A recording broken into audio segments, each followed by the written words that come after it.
اس مبارک مہینے کے اعمال بہت سارے، کچھ اعمال مشترکہ، کچھ اعمال مختص۔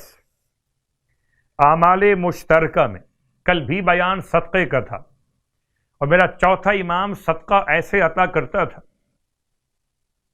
کہ کبھی سائل کے ہاتھ کو چومتے تھے، کبھی صدقے کے سامان کو چومتے تھے، اور جب کوئی آپ سے پوچھتا تھا تو فرماتے تھے نسبت خدا کو چوم رہا ہوں۔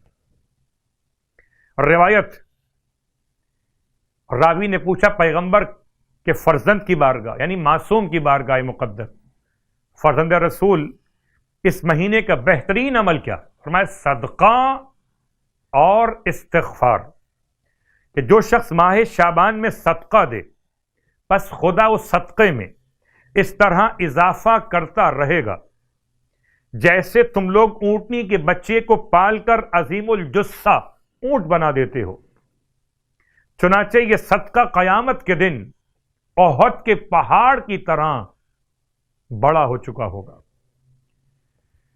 اس کے بعد اعمال مختص میں ارشاد فرماتے ہیں اللہ کے حبیب، جو شخص ماہ شعبان کے 6 روزے رکھے گا تو اللہ اس سے 70 قسم کی بلائیں دور کرے گا۔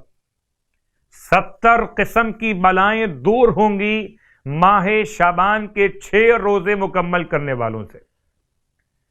اور شب ششم ماہ شعبان، یعنی ماہ شعبان کی 6ٹی شب کی نماز، اللہ کے حبیب ارشاد فرماتے کہ کوئی شخص اگر ماہ شعبان کی 6ٹی شب میں 4 رکعت نماز بجا لائے، ہر رکعت میں الحمد کے بعد سورہ اخلاص، سورہ توحید کہہ لیجئے 50 مرتبہ پڑھ لے، تو خدا بند عالم اس سے خوش بختوں میں شامل کر لیتا ہے، اس کی قبر کو کشادہ کر دیا جاتا ہے۔ اس حالت میں قبر سے باہر نکلے گا کہ اس کا چہرہ ماہ کامل کی طرح چمک رہا ہوگا، اور یہ کہتا ہوا باہر آئے گا اشہد ان لا الہ الا اللہ وان محمدن عبدہ ورسولہ۔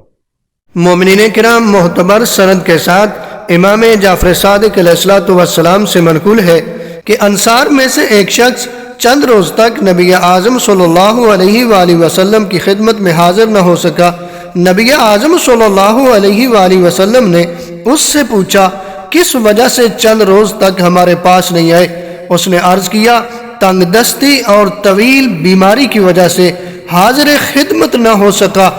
اس پر حضرت صلی اللہ علیہ وآلہ وسلم نے اس سے فرمایا کہ تم صبح و شام یہ دعا پڑھا کرو، بسم اللہ الرحمن الرحیم، لا حول ولا قوة الا باللہ، توکلت علی الحی الذی لا يموت، والحمد للہ الذی لم يتخذ ولدا ولم یکن له شریک فی الملک ولم یکن له ولی من الذل وکبرہ تکبیرا۔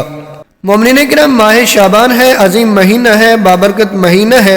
اس مہینے کی برکات سے فائدہ اٹھائیں اور نبی اعظم صلی اللہ علیہ وآلہ وسلم کا بتایا ہوا یہ وظیفہ صبح و شام پڑھا کریں۔ پروردگار آپ کی تنگ دستی کو دور فرما دے گا، اور اگر بیمار ہیں تو خدا شفا عطا فرمائے گا۔